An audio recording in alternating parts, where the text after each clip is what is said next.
ચાલો મિત્રો, હું તમને આજે એક આ દલ મોતીનું ખાટલી વર્કનું જો તોરણ છે એ બનાવવા માટે કઈ રીતે બનાવે એ આ બેન એક બનાવે છે એની પાસેથી આપણે માહિતી મેળવીએ. આ વિડીયો તમે અંત સુધી જોજો, તમને સ્ટેપ બાય સ્ટેપ બધી માહિતી મળશે.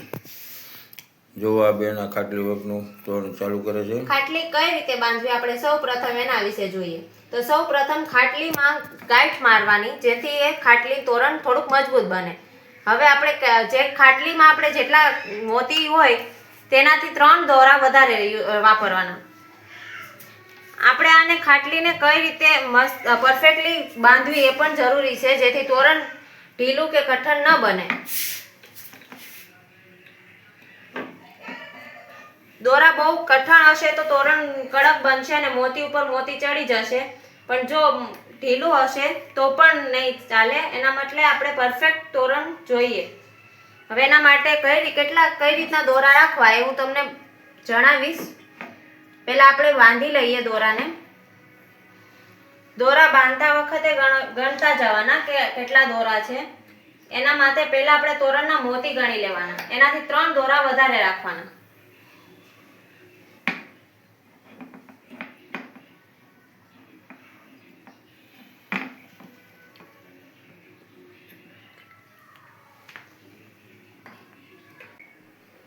આપણે 31 મોતીનું તોરણ છે એટલે 34 દોરા બાંધવાના છે, જે જો બંધાઈ ગયા છે, પણ આ છે ને વધારે ઢીલું છે, તો હવે આને થોડુંક આપણે કઠણ કરવું પડશે. એના માટે પહેલા દોરાથી લઈને આપણે થોડું કઠણ કરતા જઈશું, જેથી તોરણ સરખું બની શકે. એક પછી એક દોરા કઠણ કરતા જઈશું.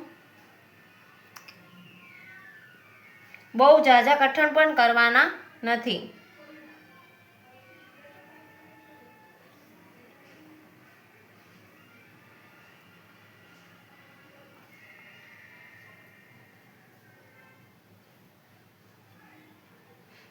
આ રીતે એક દોરા પછી એક દોરા લઈ લઈને થોડાક ખેંચતા જવાના, જેથી કઠણ થતા જાય.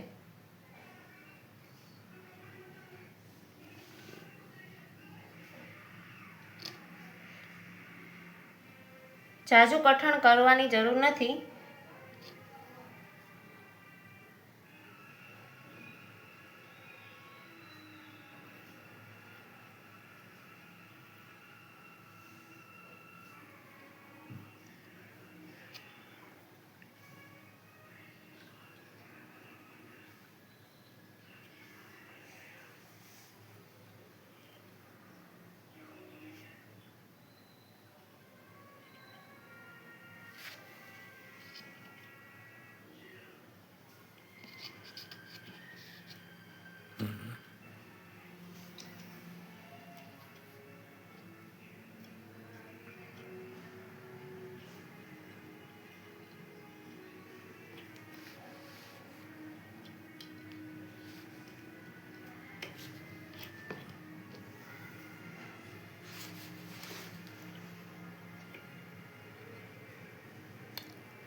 આને આમ જરાક જોઈ લેવાનું દબાવીને, હાવ નીચે અડવું ન જોઈએ, અને બધા દોરા એક જેમ કઠણ હોવા જોઈએ.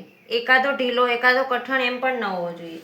જો આ રીતની ખાટલી બંધાશે તો તોરણ એકદમ પરફેક્ટ બનશે, ઢીલું કે કઠણ બનશે નહીં, અને મોતી ઉપર મોતી પણ ચડશે નહીં.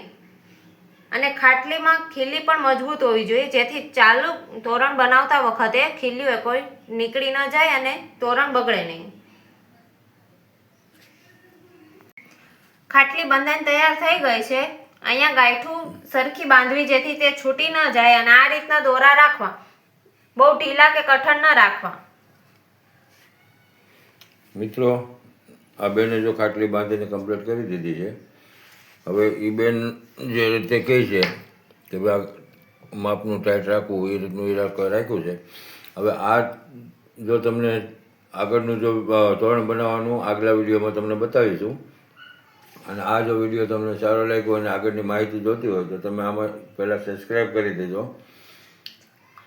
અને આગળના વિડીયોમાં હું વધારાનું ઇન્સ્ટ્રક્શન તમને આપીશ. અને ખાટલી તોરણ કઈ રીતે બનાવવું, પૂરું ટોટલ કઈ રીતે બને છે એ બધી માહિતી તમને આગળના વિડીયોમાં મળશે.